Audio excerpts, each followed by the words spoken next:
Hey, can you tell me how you guys met? We first met in September of 1971. I had just returned home from basic training and AIT with the National Guard. And I was at Ports o' Call with my friend Eddie Toledo. And we were waiting for another friend, Dan Walden, to get off work. And we were on this boat they had at Ports o' Call, and it was 3 stories.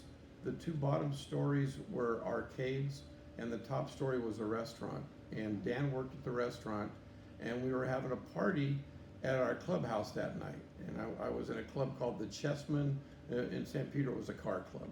And today they call those antics gangs. No, Just not if you want to really. know.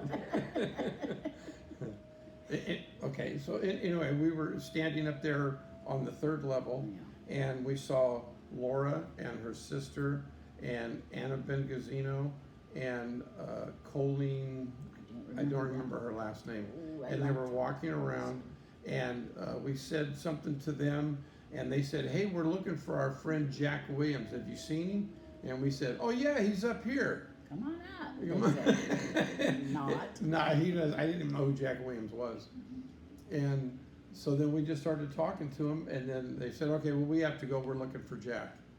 And they left, and we waited till Dan got off work, and then as we were walking down off the ship, or off the boat, I don't know if it was a The ship, docked boat. the dock boat, we ran into him again. And we started talking, and they were walking out to the parking lot, and so were we. So, And then as we were walking, they kept saying, "Hey girls, we're having a party at our clubhouse. You want to come to the clubhouse and have the party?" And I said, "Oh, my mom would kill us. Absolutely not." And his friend, Eddie Toledo, said, "You're so tiny. I could fit you into my glove box. Hey, we could take her to the movies and just stick her in the glove box when we get in." How sweet. Anyway, thanks, Eddie. What we used to do on Friday and Saturday nights in San Pedro in the 70s, 60s and 70s, we'd cruise the Strip.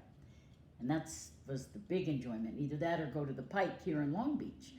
and our clubhouse, the Chessman Clubhouse, was on the Strip. Was on the Strip, and so we'd cruise the Strip. And then after that weekend, we left because I wasn't going to get in trouble and go to that clubhouse party. Nice girls didn't go to those parties, my mom said. Anyway, so we didn't go. Us girls went cruising. The next weekend or couple weekends after that, us girls, or I think there were 4 of us girls cruising the Strip. Well, we ran into Eddie, Mike's friend, and he flagged us down and said, "Hey, my car's making a really weird noise. Can you just get in and we'll go around the block?" And we were like, "No." And, "Oh, come on." Well, he convinced us just to go around the block. And I think it was 17th and Pacific or 13th and Pacific, something there. It was at a Shell gas station, I remember. And he said, "No, just around the block to hear the noise. I don't know what it is." So we get in, and I sit in the front seat, and the other 3 sat in the back seat. And he goes around the block. We're not hearing a noise. He had a really nice, what was that, a Mach 1? It was a 69 Mustang Mach 1. Yeah, it was really nice. It was, but no noise, no funny noise that he was talking about. But we drove around the block. Then he went a couple blocks, and we were going, "Where are we going?" He kept going further. "Well, we're right by Mike's house. I think we should go pick him up." So we're And like, I was at home waiting for Eddie to pick me up, because we were supposed to go out that night. Oh, see, I didn't even remember that, but that's good. That worked out, didn't it? So all of a sudden he pulls up in front of Mike's house and honks. We didn't know it was Mike's house. And all I kept thinking is, my mother is going to kill me going to a boy's house. But we didn't get out of the car. He honks and says, "Hey, Mike, look what I got in the car." And he points in the car. So Mike comes out to the car, and it had a console in the middle, so there was no place for me to sit. Yeah, because the other 3 girls were in the back The other seat. 3 were in the back, and so I was just going to sit on the console, and Eddie said, "Oh, that's too dangerous. No, you better sit with Mike in the seat." So I said, "How convenient." But I did. I sat in the seat, and we kind of cruised a little more, and then went on the Strip, went back to our car, and then we left. And then every once in a while, a couple weeks later, we'd run into him again on the Strip. But the best part... Well, one day I was driving to work, and I had no idea where they lived. Yeah. And I was driving to work, and I saw her sister Linda walking to school. So I pulled over and I said, "Hey, Linda, you want to ride?" And she, sure. So she got in the car, and I took her to. I asked her, I go, "Where do you guys live?" And she said, "Right here on 26th Street." And I said, "Wow, that's only 2 blocks from my house." So Figure. I started seeing her every morning, and I would give her a ride to school. And I was asking her about Laura. And so I, after I found out where they lived, I started on my way to work, I would drive by her house. And then on my way home from work, I'd drive by again. And I did this went on for like a week or two. And then one day I was driving by, and I think it was after work. And she came outside onto her front porch and stopped me. And she said, "Hey, Mike, my mom said you either have to come in the house and meet her or stop wearing out the street." She honestly did say that. And we had a house full of friends. Our house was always, where all the kids hung out and stuff. And so we had a house full of friends, and my sister Joyce and her little 2-year-old daughter at the time. Angelica, yeah. Angelica, our godchild now. But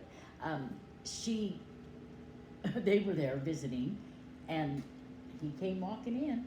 First Yeah. words out of my mom's Yeah, mouth. so I parked and went in the house. First words out of my mom's mouth, though, because remember that was early 70s, and I did have some long-haired friends, but he had just gotten out of basic training for the Army, so he was all clean haircut, short hair, clean-cut guy, and those baby blues just shining through. He walks in the door, and in front of everybody, my mom says, "I didn't know they made him like that anymore." And he just had that laugh, his little chuckle, and he came in, and from that day on, he would stop by. Yeah, I Almost never daily. drank. I never drank coffee before that, and I used to go there early in the morning, and I'd have coffee with them. And like I said, I'd never drank it before, so I kind of drowned it in cream and sugar. It was very little coffee. But now he drinks it black. Now I drink it black. But anyway, I had a boyfriend at the time, and he was serving in Vietnam. But I really started liking this guy, and I just thought, how do I say this? How do I do this? You can't break up with somebody when they're fighting a war for you. So I didn't know how to do it, and I really thought I couldn't be crazy about this guy in Vietnam if I'm like starting to really have feelings for this guy who had just broke up with a girl that I turned out I knew from school, but never knew him. We never knew each other in school. So I kept telling him, I can't go out with you because, I got this commitment with Dave. He's in Vietnam. And so after, a month or so, he said to me one day, you have to make a choice, either me or him, because I really like you, but I'm not going to keep doing this. So it's me or him. And I said, I really like you, but how do you break up with somebody in Vietnam? I can't. I'm sorry, not now. So I said, all right, fine. Call me if you ever need me. And I left. And he left. Well, fate, and I do mean that, fate had it where it was like, nah, I'll take care of this for you children. Something came up. David came back from Vietnam. My mom did not like him, nor did my stepdad. They did not like Dave at all, and probably good reason. But anyway, when you're 16, 17, who wants to hear that, right? So, as fate had it, And you had just turned 17. just turned 7 days When we before met. we met. I had just turned 17. And as fate would have it, David had made a call. He'd gotten in some trouble. He got out early, which was all over the news. So that He came back from Vietnam as a heroin addict. He did. He came back. And it was all over the news. That's how they were shipping him home. And it was very sad, very tragic. But my first thought was, I have to break up with him. And okay, but I was crying. He called and I said, David, I got to break up. And no, I'm going to be okay. I'll be okay. I hung up the phone. I was crying, and my phone rings. We Yeah, didn't remember, have, there were no cell phones in it. yeah, was there was no house cell phones. It was our house phone. Yeah. And it was also, you had party lines. So you don't get a phone call if there's somebody trying on your party line that's on the phone already. So I'm, I remember I hung up with David, and I was crying, probably out of relief, to be honest. But my phone rang, and it was Mike, and he said, "Hi, what's wrong?" And I said, I could tell she was crying. "I just broke up with David." "You broke up with him?" I said, "Yeah, I'll be right over." And honestly, that's what happened. We started dating every day. Yeah.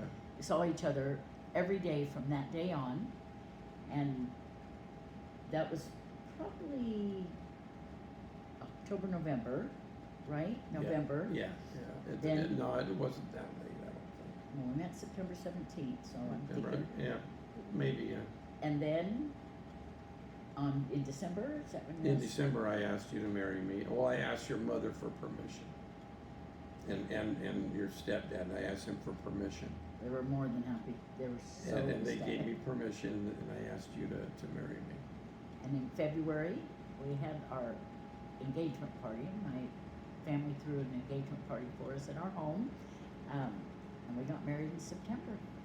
On September 16th, Well, prior to that, though, remember, I visited Tom in the hospital when he had that heart oh, attack. my stepdad, right? He was in the hospital, and Mike went to visit him. This was before we got engaged. Yeah, before we got engaged. Before we got engaged.